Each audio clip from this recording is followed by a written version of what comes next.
अस्सलाम वालेकुम वरहमतुल्लाहि वबरकातुहू अल्लाहुम्मा सल्लि अला मुहम्मद व अला आलि मुहम्मद।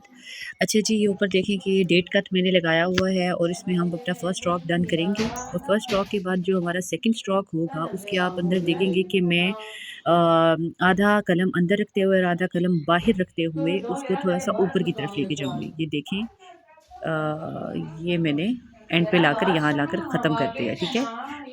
इंक थोड़ी-सी हो सकता है फ़ेड हो और आपको थोड़ा-सा प्रॉपर दिखाई ना दे, बट मैंने डबल इसको कोट दिया है ताकि ये दिखाई दे। और फिर मैं नेक्स्ट जो थर्ड स्ट्रोक है वो मैं आगे लेके आऊँगी, लेकिन थोड़ा-सा नीचे की तरफ करके आऊँगी और वो थोड़ा-सा नीचे की तरफ करके आपको ऐसे दिखाई देगा कि जब मैं इसकी मेज़रमेंट अभी निकात के थ्रू करूँगी, तो आपको समझ आएगा कि ये कितना ज़्यादा मैंने दरमियान में गैप दिया है, ठीक है।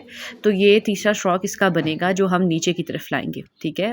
फर्स्ट वाला 1.5 नकात का है जो मैंने पहले किया है और दूसरा वाला मैंने आधा कलम बाहर रखते हुए आधा कलम अंदर रखते हुए थोड़ा ऊपर की तरफ खींचा है और थर्ड वाला मैंने नीचे की तरफ अगली वाली सामने वाली साइड की तरफ ले गई हूँ। अब जब मैं इसकी पूरी की टोटल पैमाइश करती हूँ तो ये टोटल 5 नकात का बनेगा, ठीक है। और हमने इसको जो थर्ड स्ट्रोक है हमने वो कितना नीचे की तरफ आगे जब हम उसको करते हैं, मतलब आगे की तरफ लेके जाते हैं, तो कितना दरमियान में गैप होना चाहिए, यानी नीचे की तरफ जाएगा वो, तो वो दरमियान में आधे कद से भी थोड़े का गैप होगा। अगर आप ये देखें कि मैंने लाइन लगाई है दरमियान में, वो आधे कद से भी थोड़े का गैप बन रहा है। मैं इसको जूम करूँगी और फिर आप देखेंगे कि वो शायद ज़रा प्रॉपर दिखाई देगा। वो आधे कद से भी थोड़े का गैप है, ठीक है। ये देखिए सर्कल जो मैंने लगाया है। तो आपने ये जो थर्ड स्ट्रोक है वो इस तरह लेके जाना है, यानी इतना गैप होना चाहिए। और फिर हम इसको जब अपना नेक्स्ट स्ट्रोक इसका लाएंगे हा का, तो वो आप रखेंगे 3 निकात के बाद मिड से आप उसको नीचे की तरफ टर्न देंगे।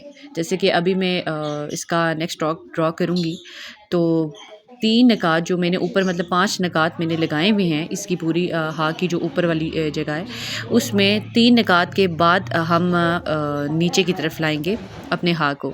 जैसे कि अभी हम अटैच ही रखेंगे अपने हा से इस वाले स्ट्रोक को भी इसके हेड से। ये जूम सही नहीं हो रहा है, इसको ठीक करते हैं पहले। अच्छा जी, ऐसे अब देखिएगा कि दरमियान से जब 3 निकात के बाद वाली जगह से मैं इसको हा के हेड से जुदा कर दूंगी इस तरह से, ठीक है। और हम नीचे की तरफ आएंगे। ठीक है बेटा। ये थोड़ा पतला है, अब हम इसे थोड़ा सा थिक करेंगे क्योंकि ये बहुत पतला है स्ट्रोक आया।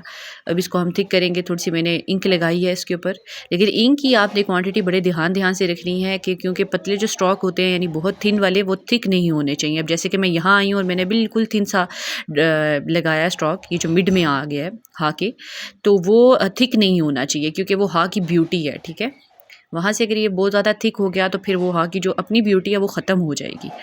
तो अभी हम नेक्स्ट स्ट्रोक लेंगे और यहाँ से एक्चुअल में मैंने यहाँ ना इंक दूसरी यूज़ कर दी थी और यहाँ से इंक जब मैंने दूसरी यूज़ की तो वो उसका कलर थोड़ा चेंज हो गया था। ये देखिए यहाँ मैंने ब्राउनिश जो निकात वाली इंक है ना वो यूज़ कर दी थी, तो वो कलर थोड़ा सा चेंज हो गया था यहाँ पर। But at the same time मैं इंक जो है वो यूज़ करूँगी दूसरी वाली ही और थोड़ा कवर कर देंगे हम इसको। तो ये हमारा इसका लास्ट स्ट्रोक है। एंड से जाकर मैंने जो मेरा कलम है, कलम की नोक से मैंने वो सबसे ज़्यादा थिन लाइन एंड पे जाकर लगाई है, ठीक है। अब अगर आप देखें तो मैं एंड पर जाकर कलम की नोक यूज़ करूँगी सिर्फ, ठीक है। अब ये मैं इंक दूसरी वाली ही यूज़ करी हूँ, यानी जिससे मैंने हा लिखा है। मैंने निकात वाली कलम सॉरी इंक पहले यूज़ कर ली थी और इससे मैं इसको फिल कर रही हूँ ताकि ये सही से इसकी जो है ना वो नज़र आए। ये देखें एंड पर जाकर मैं अपनी कलम की नोक यूज़ कर रही हूँ, ये एंड पर इसकी एक पूरी जो है ना हा को कंप्लीट करने के लिए। एक ये शेप है हा की और एक दूसरी शेप है। दूसरी शेप को इंशाल्लाह अल्लाह के हुक्म से हम कल डिस्कस करेंगे। अभी मैंने इस पर फुल फोकस रखा है ताकि अगर जल्दी जल्दी हमने काम किया तो फिर वो थोड़ा सा बैलेंस नहीं रहता काम के अंदर, ठीक है। तो अभी हम सिर्फ पहली शेप डिस्कस कर रहे हैं, इंशाल्लाह कल हम दूसरी वाली करेंगे, अल्लाह ने मेरे चाहा तो लाजमी इंशाल्लाह। तो ये अभी हम इसकी नोक हमने डन कर ली है, ठीक है। और यहाँ मैं इसको मुकम्मल फिल कर रही हूँ ताकि ये हाँ बिल्कुल बैलेंस्ड लगे, एक ही कलर से लगे। ये इसके अंदर डबल कलर मिक्स हो गया था, इस वजह से ये थोड़ा सा ना, अब यहाँ मैं इसको फिल करूँगी उसी सेम कलर से और अब ये कंप्लीट हो गया है, ठीक है। अभी हम इसकी मेजरमेंट करते हैं, देखते हैं निकात इसकी स्पेस कितनी बनती है। तो यहाँ हम लाइंस खींचेंगे और देखते हैं कि यहाँ कितने निकात के हमने गैप दिए हैं। ठीक है, कहीं एक कत है, कहीं 1.5 कत है, कहीं आधा कत है और कहीं आधे कत से भी थोड़ा है। ठीक है, तो इन सबको आपने गौर से देखना है। इन्हीं मेजरमेंट्स की बेस पर हम अपने हरूफ जो है ना डन करते हैं। ठीक है, यहाँ पर हमारा एक कत का जो है ना स्पेस हमने रहने देना है। ठीक है, यहाँ से हमने इसको कर्व देना है अपने हाथ को और यहाँ आपका जो कर्व आएगा वो एक कत का होगा। यहाँ भी आपके एक कत की स्पेस आएगी और यहाँ से अगर हम इस कॉर्नर से लेकर मिड तक जाते हैं तो यहाँ भी जो है ना आपके पास एक कत की स्पेस आएगी। और जब आप मिड से लेकर नीचे वाली बॉटम लाइन की साइड पे जाएंगे, बॉटम वाली साइड कॉर्नर पे, तो वहाँ भी सिर्फ आपकी एक या एक से 1.5 कत की स्पेस बनेगी। मेरी एक कत की बनी थी तो मैंने एक कत ही लगाया है, लेकिन जब मैंने 7 कत लिखे हैं कि तो फिर मैंने वहाँ 1 से 1.5 कत लिख दिया था। अभी जब मैं लिखूँगी मार्कर से यहाँ पर बात कर रही हूँ मैं, यहाँ मेरा 1 कत का स्पेस आया जबकि 1 से 1.5 कत का आ सकता है आपका स्पेस। ठीक है, और यहाँ से लेकर मतलब जो इसकी लेंथ पे आ रही है इस तरह से करके, ये जो आपकी नोक है ना, ये देखें कि ये नोक कोने से बननी चाहिए। यहाँ आकर ये ख़त्म हो गया और फिर ये नोक आगे जाके सिंपल मैंने आगे से सीधी कर दी। ठीक है, यहाँ तक आपका हाथ डन हुआ और हाथ की नोक यहाँ से आगे होनी चाहिए, यानी ये ऊपर से लेकर नीचे तक मुकम्मल डन हो हाथ, यानी फुल ये कॉर्नर एक दूसरे से मिले और फिर जाकर ये आपकी आगे से नोक बने।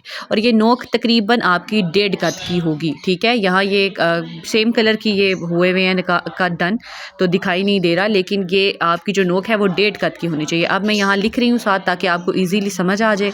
ये 1.5 कत है। जो नीचे इस नोक से जो स्पेस बनी है ना हाथ की, वो होगी तकरीबन आधे कत की। ठीक है, तो वो हम आधा कत अब यहाँ लगाएंगे और उसके साथ भी मैं लिख दूँगी। ये लिखती मैं इसलिए हूँ ताकि आपको इजीली समझ आ जाए। ठीक है, क्योंकि जब आप पूरा कंप्लीट देखते हैं तो फिर आपको समझ नहीं आती कि यहाँ हमने कितनी स्पेस दी थी। तो ये आधा कत की स्पेस हमने यहाँ दिया। यहाँ 1 कत की थी, ऊपर भी 1 कत की थी। यहाँ 1 से 1.5 कत मैंने लिख दिया है क्योंकि 1 से 1.5 कत बन सकता है। मेरा 1 कत आया तो मैंने 1 लगा दिया।